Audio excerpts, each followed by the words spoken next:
ఉన్నా అది చెప్పేటటువంటి వాడు పరమశివుడే. సమస్త విద్యలు ఆయన నుండే వస్తాయి. అందుకే ఈశాన సర్వ విద్యానాం ఈశ్వర సర్వభూతానాం బ్రహ్మాధిపతిర్బ్రహ్మణోధిపతిర్బ్రహ్మ శివో మే అస్తు సదాశివోం అంది వేదం. సమస్త విద్యలకు ఆలవాలమై ఉంటాడు ఆయన. ఆయనకి తెలియని విద్య అంటూ లోకంలో ఏదీ ఉండదు. ఆఖరికి లోకంలో ప్రాయశ్చిత్త కర్మల్ని ప్రవేశపెట్టినవాడు కూడా ఆయనే. ప్రాయశ్చిత్త కర్మ అంటే చెయ్యకూడని తప్పోటి చేశారనుకోండి, అది పోగొట్టుకోవాలంటే ఓ కర్మ చెయ్యాలి, దాన్ని ప్రాయశ్చిత్త కర్మ అంటారు. ఆయన చేతిలో మంచం కోడోటి పట్టుకుని నించుంటాడు పరమశివుడు. ఆయన చేతిలో ఉండేటటువంటి వాటిల్లో ఖట్వాంగి అంటారు. మంచం కోడోటి పట్టుకుని నించుంటూ ఉంటాడు ఒక్కొక్క రూపంలో. మంచం కోడు ఎందుకు పట్టుకుంటాడో తెలుసా? ఒకానొకప్పుడు బ్రహ్మగారు తనకి 5 తలకాయలు ఉన్నాయని గర్విస్తే ఓ తలకాయ గిల్లేశాడు. గిల్లేస్తుంటే మిగిలిన తలకాయ మీద ఇలా చెయ్యి పెట్టి గిల్లబోతుంటే పార్వతీదేవి యొక్క అభయహిస్తం కింద 4 తలకాయలు పెట్టి, అమ్మా నీ చెయ్యి తామర పువ్వులా ఉంటుంది, నేను తామర పువ్వులోంచి పుట్టాను, మన ఇద్దరికీ బంధుత్వం ఉంది, నా 4 తలకాయలు కాపాడన్నాడు బ్రహ్మగారు. అమ్మవారు చెయ్యడ్డు పెడితే 4 తలకాయలు కాసింది. అప్పటి నుంచి బ్రహ్మగారికి 4 తలకాయలే, లేకపోతే శివుళ్ళు 5 తలకాయలు ఉండవలసింది ఆయనకు కూడాను. ఓ తలకాయ గిల్లేశాడు. ఓ తలకాయ పరమశివుడు బ్రహ్మగారి యొక్క శిరముల నుండి గిల్లేస్తే బ్రాహ్మణుణ్ణి బ్రహ్మహత్యాపాతకం చేశాడు కాబట్టి, ఓ శిరస్సు గిల్లాడు కాబట్టి ఆయనకి ఏ దోషం రాకపోయినా ఆయనకేం దోషం అంటదో. కానీ లోకం అటువంటి తప్పు పని చేస్తే ఎటువంటి ప్రాయశ్చిత్తం చేసుకోవాలో చెప్పడం కోసం ఒక చేతిలో మంచం కోడు పట్టుకుని ఎప్పుడూ శరీరాన్ని భూమి మీద పడుకోబెట్టకూడదంటే కూర్చోవడం కానీ పడుకోవడం కానీ చెయ్యకుండా 100 సంవత్సరముల పాటు భూమండలం అంతా తిరుగుతూ ఇళ్ల ముందు నిలబడి భవతి భిక్షాందేహి అని భిక్షాటన చేసి అన్నం తిని చేతిలో మంచం కోడు పట్టుకుని ఉండాలి. ఉంటే ఆ దోషం పోతుంది. తనకి ఏ దోషం రాదని తనకి తెలిసినా లోకం అలాంటి తప్పు చెయ్యకూడదని బ్రహ్మగారి 5వ తలకాయ గిల్లినందుకు కానీ చేతిలో మంచం కోడు పట్టుకు తిరిగాడు ఆయన. ప్రాయశ్చిత్త కర్మల నుండి సమస్త శాస్త్రములను సమస్త విద్యను ఈ లోకమునందు ప్రవర్తింపచేసినటువంటి వాడు పరమశివుడే. కాబట్టి అంతటి మహానుభావుడు కనుక ఆయన ఉపనిషత్తుల యొక్క చివరి భాగమునందు ప్రవర్తిస్తూ ఉంటాడు. అందుకే ఇప్పటికీ వ్యాకరణం నేర్చుకోవాలన్నా ఎక్కడ నేర్చుకోవాలి అంటే ఒక్క శివాలయంలోనే నేర్చుకోవాలి. వ్యాకరణం యథార్థానికి తరగతి గదిలో కూర్చోబెట్టి చెప్పేవారు కాదు పూర్వం. గురువుగారు మడి కట్టుకుని వచ్చి వ్యాకరణ మంటపం ఉండేది శివాలయంలో. కళ్యాణ మంటపం ఎలా ఉంటుందో అలా మంటపం కట్టేవారు. మంటపంలో గురువుగారు కూర్చుంటే శిష్యులందరూ కింద కూర్చునేవారు. గురువుగారు శివాలయంలో కూర్చుని వ్యాకరణ మంటపంలో వ్యాకరణం చెప్పేవారు. శివాలయంలోనే సమస్తమైనటువంటి విద్యలు ప్రదర్శింపబడుతుండేవి. అంతటి మహానుభావుడు. అందుకే ఆయన అనుగ్రహం కలిగితే ఏమవుతుంది అంటే జీర్ణమైపోయే లక్షణం పోతుంది. అంటే ఇక మళ్ళీ పుట్టవలసినటువంటి అవసరం ఉండదు. ఈసారి పుట్టాడు కాబట్టి శరీరానికి ఇదే చిట్ట చివరి చావు, ఇక మళ్ళీ పుట్టవలసిన అవసరం ఉండదు. ఇక పుట్టడు కాబట్టి చావు లేదు, శివుని యందు ఐక్యమవుతాడు. అటువంటి జ్ఞానమును ఇవ్వగలిగిన వాడెవరో వాడు వేదముల యొక్క చివరి భాగముల యందు ఉన్నటువంటి ఉపనిషత్తుల యందు విహారము చేస్తుంటాడు. అందుకని సకలాంనాయాంత సంచారిణే సాయం తాండవ సంభ్రమాయ. సాయంకాలం అయ్యేటప్పటికీ మంచి ఉత్సాహంగా బయలుదేరతాట. సంభ్రమాయ, ఇంకా ఎంత సంతోషంగా బయలుదేరతాడోట. దేనికి? తాండవ సంభ్రమాయ. తాండవం చేస్తాడు. ఆ తాండవం చెయ్యడం అంటే ప్రదోష వేళలో సాయం సూర్యాస్తమయం అవుతూ ఉంటుంది, చంద్రోదయం అవుతూ ఉంటుంది. ఈ రెండిటికి మధ్యలో ఎర్రటి కాంతి వస్తుంది. అప్పుడే యజ్ఞోపవీతం ఉన్న వాళ్ళందరూ అర్ఘ్యం విడిచిపెట్టాలి. అటువంటి సాయంకాలం సంధ్యావందనంలో మీరు గాయత్రి చేశారా చేయలేదా అన్నదానికన్నా అర్ఘ్యం విడిచిపెట్టారా లేదా ప్రధానం. అర్ఘ్యం విడిచిపెట్టి తీరాలి. ఉపన్యాసానికి ఓ పావుగంట ఆలస్యమైనా పర్వాలేదు, కానీ అర్ఘ్యం విడిచిపెట్టకుండా వచ్చేయకూడదు. కాబట్టి అటువంటి మహానుభావుడైనటువంటి పరమేశ్వరుడు సాయం తాండవ సంభ్రమాయ, సాయంకాలం తాండవం చేయడంలో సంభ్రమాయ పరమ సంతోషంగా ఉంటాడు. ఆ సమయంలో దేవతలందరూ కైలాస పర్వతం మీదకి ఎడతారు. అందుకే సాయంకాలం వేళ శివాలయం తప్ప ఏ ఇతర దేవాలయాన్ని దర్శనం చెయ్యొద్దని చెప్తారు. ప్రదోష వేళలో దేవాలయాలకు వెళ్ళినా దేవతల యొక్క తేజస్సులన్నీ కూడా కైలాసాన్ని చేరుతాయి. ఒక్క శివాలయంలోనే ప్రదోష వేళలో దర్శనం. మళ్ళీ విష్ణు స్వరూపాలతో నరసింహస్వామి దేవాలయాన్ని ఎప్పుడైనా దర్శనం చేయొచ్చు. షట్కాలముల యందు శివదర్శనం ఉన్నట్టే షట్కాలముల యందు నరసింహస్వామి దర్శనం ఉంది. కాబట్టి సాయం తాండవ సంభ్రమ యజటిని, ఆయన తాండవం చేస్తుంటే దేవతలందరూ తలకొక వాద్యం రోగిస్తూ ఉంటారు. ఎవరూ ఖాళీగా కూర్చోరు. ఖాళీగా కూర్చునేటటువంటి వాళ్ళు ఇద్దరు ఉంటారు. ఒకడు పతంజలి, ఒకడు వ్యాఘ్రపాదుడు. వీళ్ళిద్దరిలో పతంజలి కింద పాము రూపంలో ఉండి పైన తలకాయ ఉంటుంది. వ్యాఘ్రపాదుడికి కింద పులి శరీరం ఉండి పైన తలకాయ ఉంటుంది. వీళ్ళిద్దరూ చూస్తూ తాండవాన్ని తప్ప వాళ్ళేం వాద్యం చేయరు, పులి పాము కాబట్టి. ఈ రెండూ కూడా చూస్తాయి అన్న మాటకు అర్థం ఏమిటంటే, పులి పరమక్రౌర్యముతో కూడుకున్నటువంటి జంతువు, క్రూరత్వానికి ప్రతీక. పాము అంతమందిని చూసినా దాన్ని చూసినా అది ఊరుకోదు పైకి పడగట్టి ఉన్నప్పుడు. అటువంటి పాము, అటువంటి పులి కూడా పరమశివుడు తాండవం చేస్తుంటే తల తిప్పకుండా అలా చూస్తూ ఉండిపోతాయి. తమలో ఉన్నటువంటి ఆ పౌరుషభావాల్ని కూడా విడిచిపెట్టేస్తాయి. అయితే చిత్రం ఏమిటంటే, ఆయన ఆదిశేషుడు పతంజలిగా వచ్చి చూస్తున్నాడు. చూస్తుంటే విఘ్నేశ్వరుడు హాస్యం ఆడాడు. మేమందరం తలకోవాద్యం రోగిస్తాం, నువ్వేం చేస్తావు, తాండవం చూడడం తప్ప నువ్వేం చేయలేవు, పాము నువ్వేం చేస్తావు అన్నాడు. ఆయన అన్నాడు, నేనేమీ చేయలేనన్నావు అని కదూ ఇలా తలెత్తి మాట్లాడావు, అందుకే నేను తలకట్లకి దీర్ఘం లేకుండా, అంటే సాగదీసి మాట్లాడాడండి, అహంకారంతో అంటారు కదా, దీర్ఘం లేకుండా కేవలం హ్రస్వంతో తలకట్లు మాత్రమే అక్షరాలు ఉండేటట్టుగా తాండవాన్ని వర్ణిస్తానని ఒక స్తోత్రం చేశాడు. అందులో దీర్ఘాక్షరం ఉండదు, మొత్తం స్తోత్రం అంతా ఒక్క తలకట్లతోటే ఉంటుంది అంతే. అని మీ అందరూ వాద్యాలు మ్రోగిస్తారు, నేనేం చేస్తానో తెలుసా, పరమేశ్వరుడు తాండవం చేస్తున్నప్పుడు ఆయన కాలికి అంది అవుతానని ఎగిరి వెళ్ళి పరమశివుడు పాదాన్ని చుట్టుకున్నాడు. చుట్టుకుంటే 1000 తలలు ఉన్నటువంటి శేషుడు పరమశివుడు చేస్తున్నటువంటి తాండవం యొక్క వేగానికి తట్టుకోలేక తలలు ఇలా ఊగిపోతుంటే, ఆ తాండవంలోనే పరమేశ్వరుడు ఏం చేస్తాడంటే కాలు ఇలా పైకెత్తి ఒక్క క్షణం ఆపుతాడు. ఆపినప్పుట 1000 తలలు ఒక్కసారి దగ్గరికి తెచ్చుకుని దిద్దుకుని అమ్మయ్యా అని ఊపిరి తీసుకుంటాడు శేషుడు. మళ్ళీ తాండవం చేస్తాడు. తాండవం అంటే మామూలు తాండవం అనుకుంటారేమో, అదేదో నృత్యంలా ఉండదు. ఆయన తాండవం చేయడం అంటే దాని వేగాన్ని అనుసరించడం అంత కష్టం, వాద్యం రోగించడం ఎంత వేగంతో ఉంటుందంటే, అందుకని జటిని పక్కన పడుతుంది శంకరాచార్యుల వారికి. ఆయన దర్శనం చేస్తూ ఇచ్చిన శ్లోకాలు, పెద్ద పెద్ద జటలతో ఉంటాడు. ఆ జటలతో ఉండి తాండవం చేస్తూ తల ఇలా విసురుతాడు. విసిరినప్పుడు జుత్తంతా ఇలా పెడుతుంది, ఇలా విసిరినప్పుడు మళ్ళీ ఇలా అంటాడు.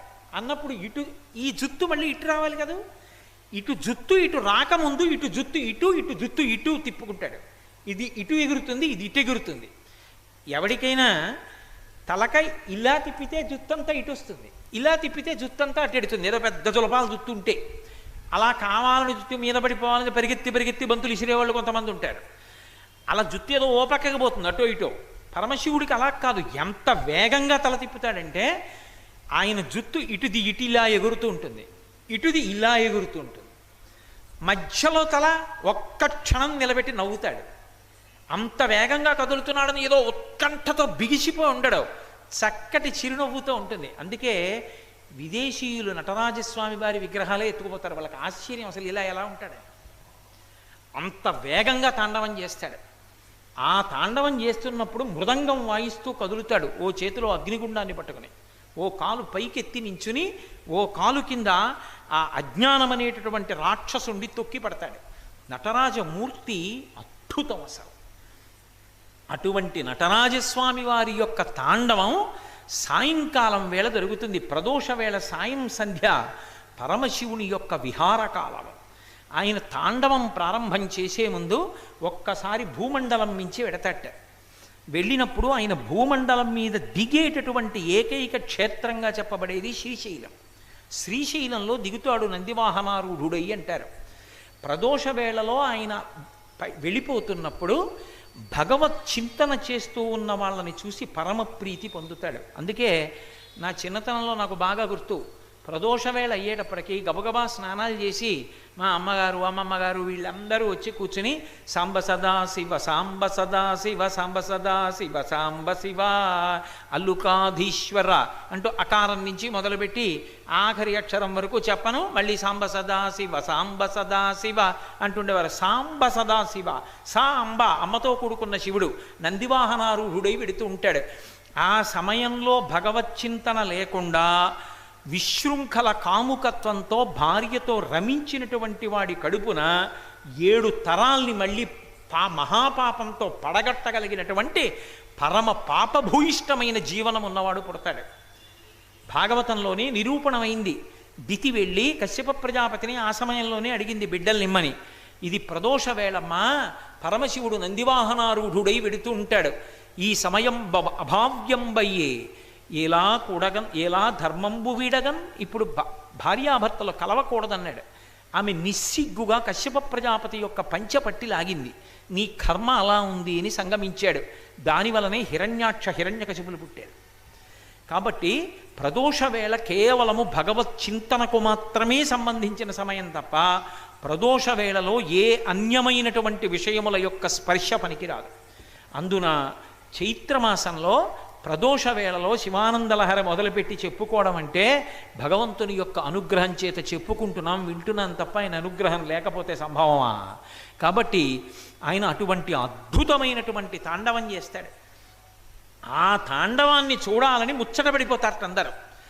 జటాటవీ గలజ్జల ప్రవాహ పావితస్థలే కదంబలం గళేవలం వ్యలంబితం భుజంగతుంగమాలికాం ఢమఢమఢమఢమన్ నినాదవడ్డమర్వయం చకారచండ తాండవం తనోతు నశివ శివం జటాకటాహ సంభ్రమభ్రమన్ నిలింప నిర్ఝరీ విలోల వీచి వల్లరీ విరాజమానమూర్ధని ధగద్ధగద్ధగజ్వలల్లలాట పట్టపావకే కిశోరచంద్రశేఖరే రతిప్రతిక్షణం మమ ధరాధరేంద్రనందినీ విలాసబంధు బంధురస్ఫురద్దిగంత సంతతి ప్రమోదమాన మానసే కృపాకటాక్షధోరణీ నిరుద్ధదుర్ధరాపది క్వచిద్దిగంబరే మనో వినోదమేతు వస్తుని సహస్రలోచన ప్రభృత్య శేషలేఖ శేఖర ప్రసూనధూళిధోరణీ విధూసరంగ్రిపీఠభూ అని రావణాసురుడు ఆ తాండవాన్ని వర్ణిస్తూ అగర్వ సర్వమంగళా కళాకదంబ మంజరీ రసప్రవాహ మాధురీ విజృంభణా మధువ్రతం స్మరాంతకం పురాంతకం భవాంతకం మఖాంతకం గజాంధకాంతకాంతకం తమంతకాంతకం భజే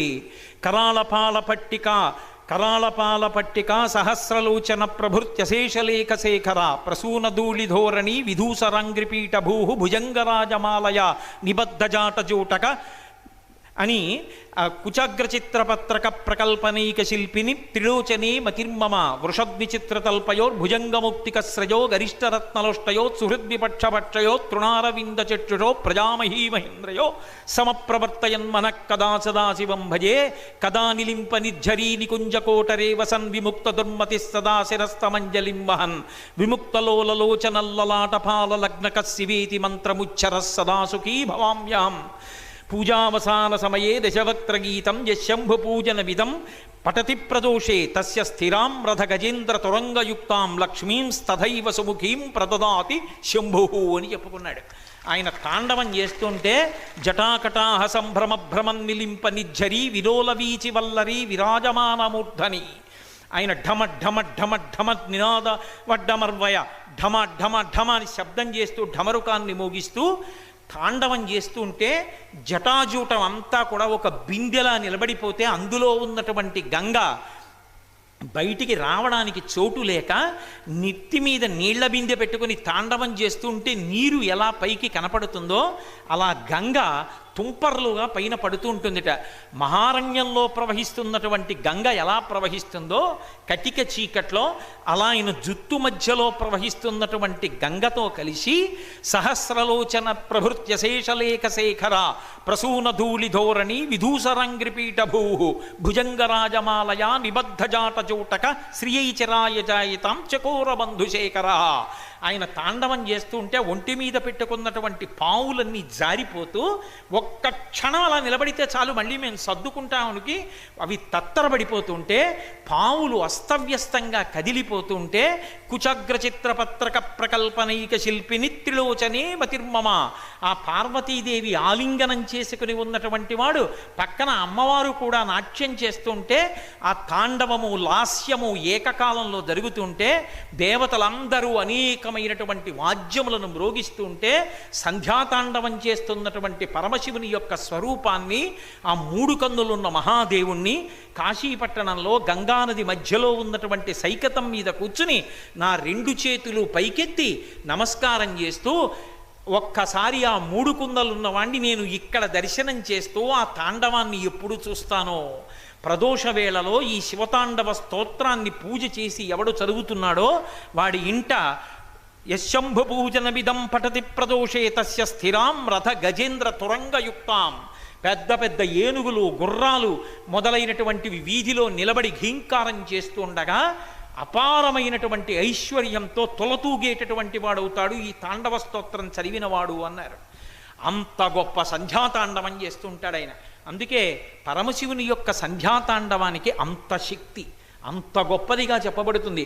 సంధ్యారంభ విజృంభితం శృతిశిరస్థానాంతరాధిష్ఠితం సప్రేమ భ్రమరాభిరామమసకృత్సద్వాసనాశోభితం భోగీంద్రాభరణం సమస్త సుమన పూజ్యం గుణావిష్కృతం సేవే శ్రీగిరి మల్లికార్జున మహాలింగం శివాలింగితం అంటారు శంకర్లు శివానందలహరిలోనే. సంధ్యాకాలమునందు విజృంభించి తాండవం చేస్తాడు. అటువంటి పరమేశ్వరుడు సాయం తాండవ సంభ్రమాయ జటినే సాయం సమయంలో తాండవం చేస్తుంటాడు. మంచి ఉపకార గుణంతో సంతోషంతో ఉంటాడు ఆ సమయంలో. అసలు రహస్యం ఇంకొకటి ఉంది. సాయంకాలం అంటే పొద్దు వాలిపోయే వేళ అని గుర్తు. అందుకే శ్రీకాళహస్తిలో పశ్చిమాభిముఖుడై ఉంటాడు. శైవాగమంలో ఏ శివాలయం పశ్చిమాభిముఖం అవుతుందో ఆ శివాలయం చాలా ప్రసిద్ధమైన శివాలయం. పశ్చిమ దిక్కుని చూసిందనుకోండి శివలింగం చాలా చాలా గొప్పది. ఆ శివాలయం సజ్జోజాత ముఖంతో ఉంది అని గుర్తు. సజ్జోజాత అఘోర తత్పురుష వామదేవ ఈశానములుగా 5 ముఖములు కదూ. అందులో పశ్చిమాభిముఖమైనటువంటి శివాలయం అంత గొప్పది. శ్రీకాళహస్తిలో ఉండేటటువంటి శివలింగం దగ్గరికి వెళ్ళి ఒక్కసారి నమస్కారం చేస్తే సాయం తాండవ పొద్దు ఒరిగిపోతున్నప్పుడు ఇక ప్రాణం మాటగా మారనప్పుడు ఊపిరి అందక జీవుడు కొట్టుకుంటున్నప్పుడు కాళహస్తీశ్వరుడు ప్రత్యక్షమై ఆఖరి ఊపిరిని భగవన్నామంగా మార్చి వీడు ఆఖరి ఊపిరిలో భగవన్నామని చెప్పాడని తరింపచేస్తాట. అందుకే సాయం తాండవ పొద్దు వాలిపోతున్నప్పుడు ఉపకారం చెయ్యగలిగినటువంటి లక్షణం ఉన్నటువంటి వాడు. అందుకే తరించడం అనే దానికి అంత తేలిక మార్గాలు కల్పించినవాడు పరమేశ్వరుడు ఒక్కడే. ఆయన దగ్గరికి వెళ్ళి అయ్యా మేము తరించాలి, మేము ఇన్నని చెయ్యగలం, మాకేమొచ్చు, ఏం చేస్తాం, తేలిక మార్గం చెప్పండి అన్నారు. దర్శనాదభ్ర సదసి చిదంబరం వెళ్ళి దర్శనం చేయండి మోక్షం ఇస్తా అన్నాడు. చిదంబరం వెళ్ళి దర్శనం చేయడం అంటే సక్రమ దర్శనం చేయండి. చిదంబరం వెళ్ళి దర్శనం చేయడం అంత కష్టమా అండి? కష్టమే. మనందరం వెళ్ళి నించున్నాం అనుకోండి, ఒక కిటికీ దగ్గర నించోబెడతారు, తెర తీస్తారు, ఒక్కసారి అలా చూస్తాం, తెర వేస్తారు, అయిపోయింది వెళ్ళిపోండి అంటారు. ఎదురుగుండా ఏముంటుంది, గోడ మీద మారేడు దళాలు ఉంటాయి, దండలు. అదేమిటండి అంతేనా అంటే ఆకాశరూపమైనటువంటి పరమేశ్వరుడు అంతటా నిండిపోయిన వాణ్ణి ఎలా చూపిస్తావు? ఓ గోడకి మారేడు దళాలు పెట్టి చూపిస్తారు. ఆ ఆకాశ తత్వాన్ని చూడగలిగిన వాడవైతే మోక్షం ఇస్తాను. అయ్యి బాబో ఇంత తత్వాలు చూడడం ఇవన్నీ మాకెక్కడ వస్తాయి? ఇంకో మాట చెప్పండి. కాబట్టి ఒకవేళ నీకు అది రాకపోతే దర్శనాదభ్రసదసి జననాత్ కమలాలయే తిరువారూరులో పుడితే మోక్షం ఇచ్చేస్తాను. తిరువారూరులోనే పుట్టారు త్యాగరాజస్వామి, శ్యామశాస్త్రి గారు, ముత్తుస్వామి దీక్షితారు వారు, ముగ్గురు తిరువారూరే. దానికి కమలాలయం అని పేరు. ఆ ఊళ్ళో పుడితే మోక్షం ఇస్తా. అయ్యా నా చేతిలో ఉందా పుట్టడం, మా అమ్మ ఎక్కడ ఉంటుందో ఆ సమయానికి, లోపల ఉన్న నేను ఎలా చెప్తా? అమ్మ తిరువారూరు వెళ్ళి ఉండమ్మా అని నేను చెప్తానా? ఎలా కుదురుతుంది? ఇంకొక మాట చెప్పండి. పోన్లే పుట్టేటప్పుడు మీ అమ్మ కడుపులో ఉన్నావు, అన్ని కర్తవ్యాలు పూర్తి అయిపోయిన తర్వాత కాశీ వెళ్ళి ఉండడానికి నీకేమిటి అభ్యంతరం? అందుకని దర్శనాదభ్రసరసీ జననాత్ కమలాలయే కాశ్యాంతు మరణాన్ముక్తి. కాశీలో చచ్చిపోతే మోక్షం ఇచ్చేస్తా. ప్రాణం పోయేటప్పుడు కుడి చెవి దగ్గరికి వచ్చి నేనే తారకం ఉపదేశం చేస్తాను, సరేనా? కాబట్టి కాశీ వెళ్ళిపో. అయ్యా కాశీ వెళ్ళిపోవడానికి కొడుకు హైదరాబాద్లో ఉన్నాడు, కూతురు హైదరాబాద్లో ఉంది, మనవాళ్ళు ఉన్నారు. కాశీ వెళ్ళిపోయి ఉండిపోమ్మంటే ఎక్కడ వెళ్ళిపోతానండి, ఉండిపోగలనా, అలా కుదురుతుందా? పోన్లే స్మరణాత్ అరుణాచలే, పోనీ అరుణాచల శివ అరుణాచల శివ అరుణాచల శివ అరుణ శివ అనుకుంటూ ఉండగలవా? అలా నోట్లో జ్ఞాపకం వచ్చినప్పుడల్లా అరుణాచల శివ అంటుంటావా? అరుణాచల క్షేత్రంలో ఉన్న శివలింగాన్ని జ్ఞాపకం తెచ్చుకోగలవా? అలా తెచ్చుకుంటే మోక్షం ఇచ్చేస్తాను. పనికి మాలినవన్నీ జ్ఞాపకం వస్తాయి, అది గుర్తొచ్చేస్తే ఇంకే నాలాంటి వాడు తరించిపోడు. కాబట్టి పరమశివుడంతటి తేలిక మార్గాలు చెప్పినవాడు లోకంలో ఇంకొకడు లేడు. సాయం తాండవ సంభ్రమ యజటినే కాదు, దానికి ఒక పెద్ద రహస్యం ఉంది. అసలు ఆయన ఎక్కడో కైలాస పర్వతం మీద తాండవం చేస్తే, కైలాస పర్వతం మీద తాండవం చేశాడు కాబట్టి అక్కడ అందరూ చూస్తారండి అంటే ఎవరు చూస్తారు? కైలాస పర్వతం అంటే ఎక్కడో ఉండదు. కైలాస పర్వతం అంటే ఎక్కడుంటుంది అంటే ఇదిగో ఇదంతా కైలాసం. ఎలా? ఇదేమిటండి ఇదంతా కైలాసం ఎలా అయింది? పార్వతీ పరమేశ్వరుల యొక్క కేళి జరిగిన చోటు కైలాసం. పార్వతీ పరమేశ్వరుల యొక్క కేళి ఆట అంటే అది ఏమిటి? తాండవము లాస్యము రెండూ కలిస్తే కేళి అంటారు. తాండవం అంటే ఆంగికం, ఆంగికం అంటే శరీరావయవములు కదిలితే తాండవం అంటారు. ముఖంలో భావ ప్రకటనం చేస్తే లాస్యం అంటారు. అందుకే అమ్మవారు తాండవం చేయదు.